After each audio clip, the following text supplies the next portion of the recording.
Hello, everyone. This is Madilynn with the Chapter Goddess, and this morning I have with me JT Moriarty, and we are on our next book in the Witcher series. Excellent. I loved it. Yes. Well, book 2. Yeah, me too. So let's tell everybody who won this challenge.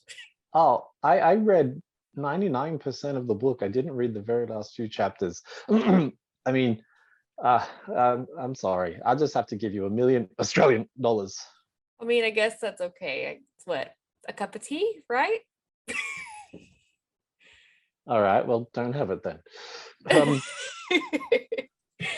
No, if that's the case, then let's double or nothing. If you lose the next one, no, if I lose the next one, I'll give you $2 million if it's someone impressive. And if you lose the next one, you have to get me 2 cups of tea. Okay, that sounds like a good deal. I'm shooting myself in the foot. Okay, good. Yeah, done. Brilliant. So what was your favorite parts about the book? And for everybody's reference, we read The Sword of Destiny. So. Oh yes, mine's still by my bedside. Oh, where it's unfinished. Mine is on my Kindle, so it's across the room. Oh well, don't drop it. Yeah. My favorite story was also my favorite episode. The one with the Borch 3 jackdaws. Oh yes. Yeah, that was a good one. I started off with that guy, and I'm like, ooh, I like him. I remember his episode a bit. I'm sure it's slightly different. They all were a little, but then it's fun to get an episode and have read it, and then to be able to compare the two and see did they improve on it or not, and all that sort of stuff. And I think at first I was disappointed because I knew the twist, but then as it got on and got to the end, I was like, no, this is actually really, really fun. So it's so well written, I can know what's coming and still enjoy it as much. Sweet. I liked I had no idea anything about it, and I'm going to try really hard not to share any spoilers for those of you guys who have not read it, but I did not see what happened coming at all.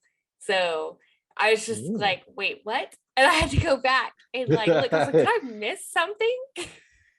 Yeah, what happened here? Yeah. Oh.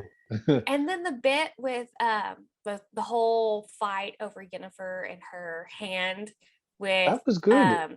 What was the sorcerer's name? That was, I can't remember. It was like his name. Something. Yeah.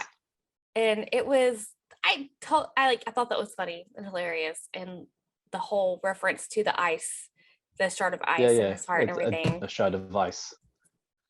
Ugh. I mean, I also was like, okay, wait, why are you guys fighting over her? Like, really? Is she that much? But I mean, then again, if she's been around for as long as like they said, I could see like how both of them could be madly in love with her. So yeah. I liked her in that story because in the TV show, she was much more interesting when she was the peasant girl rising up to this position of power. But once she gets there, it just felt too much like she had all the power and all the answers, and all she had to do was stop being a brat and say yes and help people. So the first book, when she pops up at the end, I was like, oh yeah, here she is. Okay, cool. I'm not super interested. This time she popped up and I felt the same. But then as the story continued and it was much more about Gerald, and there was no monsters or anything. It was just, figuring out the monstrosities of the human heart, or in this case, the mutant heart. That was really interesting. And I'm like, no, that's great. This is good storytelling, even though it's not Monster of the Week, Yeah, no, I agree with you. And then the whole part about how Ciri was introduced, I didn't think it was going to be in this book. I'm not going to lie. Yeah. That was kind of cool. She's not, I expected her to have like white or super blonde hair, because in the Netflix series she does, but she's got brown hair. And yeah, that was fascinating. Yeah, I did like the echidna story as well. The night with the echidna face. Yeah. To see the differences. Wait, that was in the first book. Oops. Don't worry about that. I'll send you the actual $1 million. Don't worry. If I got some convicts, I can send you some convicted workers. They'll work you up $1 million worth of ads, promos, front covers, whatever you want. I mean, that would be worth it. Too right, mate. know, like Siri and oh gosh, the tree people. What were they called? The Druids. Well, The they were, treants, yeah. They were deities, really deities. neat. Yes, they were super neat. Mm. And the way they've been rebuilding their society and everything, that was neat, except like for the whole like, here, we're gonna keep this man for like I was like, Yeah, yeah. okay, like let's just do that. I've always enjoyed tree characters in fantasy, probably since Treebeard in Lord of the Rings. But then just the idea that trees could come alive and what would they do? It's such a slow, different form of life compared to like if we see an ant, we're obviously bigger and better, smarter at least. Would it be the same for the trees to us going just like everything's so small and so quick compared to us, you know? Yeah. Yeah, but overall, I think I really enjoyed it. So, would you agree? I did. I think I enjoyed it more than the first one. And you could see craft wise, the writing is better as well. Mm-hmm. Like there's the story about the little halfling and the guy who can copy shapes and copies him, and Oh like that's yes. pure commerce and deception. I was gonna say there's no real monster in it, but that's because the shapeshifter is not very monstrous. He doesn't kill and eat people. He's just trying to work a trade. And the ending was very funny. I did guess it, the double twist at the very end. Yeah. Yeah. Um, but you know, if you're a writer, you should guess ahead about 10 things, and then when one of them is right, you go, oh, I guess that. Yep. Yeah. You got to plan ahead, like check into Yeah. it. And I felt like You it know, I was think smoother too. Like it transitioned better than the other book. but there was only 6 stories in this one. I think the first one had 7 or 8, Did and it? they got Yeah. rid of the story between the stories. You know, the first one there's the Edge of Reason, which was interesting to do. I don't think it was worth it in the end. There was no payout for that execution, that style of writing. Um, yeah, unless it was like a prologue that they put in front of every book and they slowly knit together. But by the end of it, he's just a bit upset and doesn't kill a guy he doesn't have to. Okay, this could have just been put together or left out. Yeah. Yeah. Yeah, which in the second one, it is left out. There's no overarching story. True. But it was good. Mhm. Yeah. All right, cool. So we've got the next Witcher figured out and the plan. You have a book coming out soon. Is it in editing? It is going to beta readers this weekend. Oh man. Ooh. I have Can I been put my hand up? I can beta read. I yes, think. you No, I'm absolutely too can. busy. I'm about to have a kid. I will. Okay, I will. It's true, you are fixing to have a kid at the house. So I don't know. I might have to send you the final copy when it's done, which it will be done soon. I do have a release date now, though. Like I picked that and it totally like my anxiety shot up a lot. So Yeah. I'm not gonna release it during the holidays because it's insane. Like Mhm. for me and my family during like somebody called it the Hallow Thanksmas thing, like with Halloween, Thanksgiving, and Christmas. Like it's just And all Christmas, yeah. It's so so huge. Like in yeah, Australia, we're just like Christmas, get us a beer. That's it. would be a Halloween's a little lot bit more popular, and easier. there's no Thanksgiving. Yeah, it's crazy. You guys can have that many. I don't mind. Yeah. We're not taking them. Like I've already got to start figuring out like what I'm gonna get everybody for Christmas, and I've got to start shopping because like trying to get everything for everybody in my family is exhausting. But I'm going to drop this book on January 12th, and it is gonna be done. I'm gonna have it Ooh, out to ARC readers beforehand, and like cool. yeah, it's this yeah. Yeah, well, good luck with it, of course. Thank you. And I know you've got a book coming out too soon. Have Oh, you got a yes. release date for it yet? Check it out. Oh, that's just the first one again. Don't worry. Hi, customers. Woo! Ignore that. Hi, customers. Did you read this one? The second one's about to come out. December. Projected for December. December. Probably the Yes. start or the end. Uh, it's been very interesting writing the second one because it's from the Red Robot's point of view, Wix. And just going over it, I've got Wix in my head. And she's very different from the Wix in everybody else's head who's read the book, because I didn't realize she only shows up twice, and she's basically, you know, playing the devil's advocate for our friend, the main robot. So I kind of had to relearn how she had appeared to write the second book, in which so much more happens. Like it answers the first book, it has its own questions, and then it's got a completely different robotic point of how does life work and whatever. So it's been quite a trip up and down to write it and figure it out and write some more bits and edit other bits. But I'm really enjoying writing it, but I can't wait for it to end.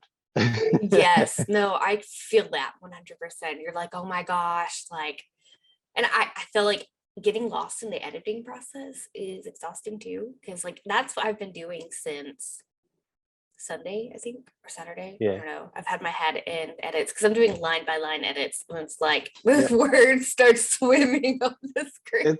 It's yeah.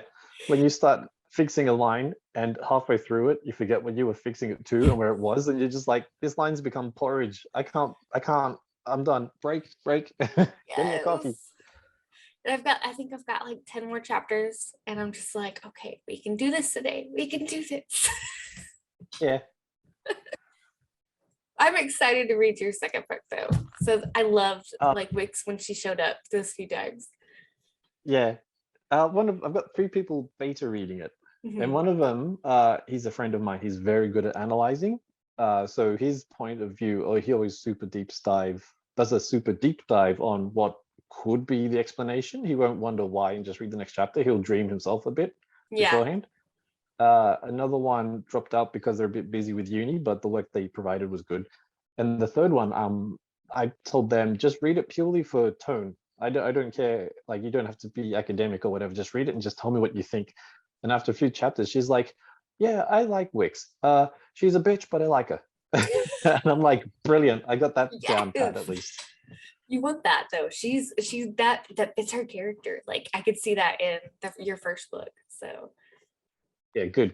Because most of the people I've asked, they were like, "Oh, it's about Wix." I'm like, "What do you think of her?" And they go, "Oh, I hated her."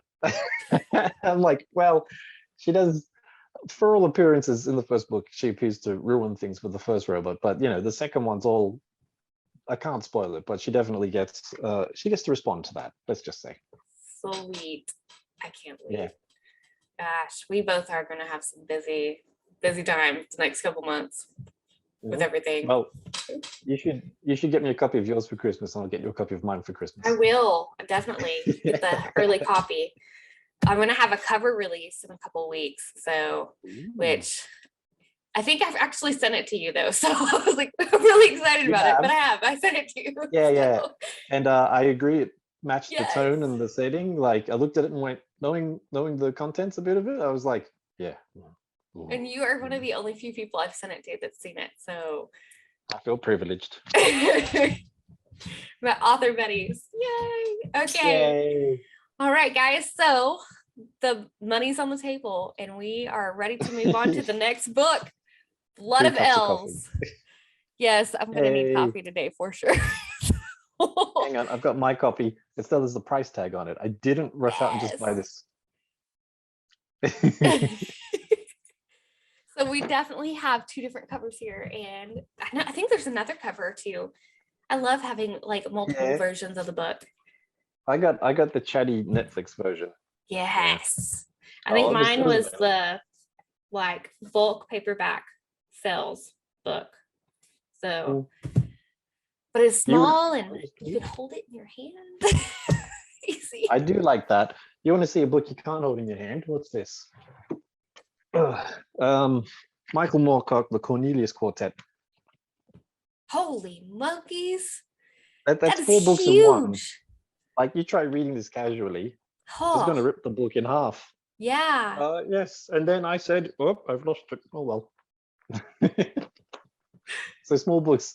I'm getting a few small books in a row before I work up the muscle strength to just even read that one. For real. Gosh. All right, guys. Let us know in the comments like how you've done with the books so far. Jay and I would love to hear from you. But till next time, guys. Bye. The Dopey Duo finally made it through 2 grueling books filled with danger and monsters aplenty. But will the blood of elves be too much for them? Will Moriarty actually get his 2 cups of coffee? Or will Maddie keep her $2 million in pocket change for a rainy day? Join us in the Witcher Challenge.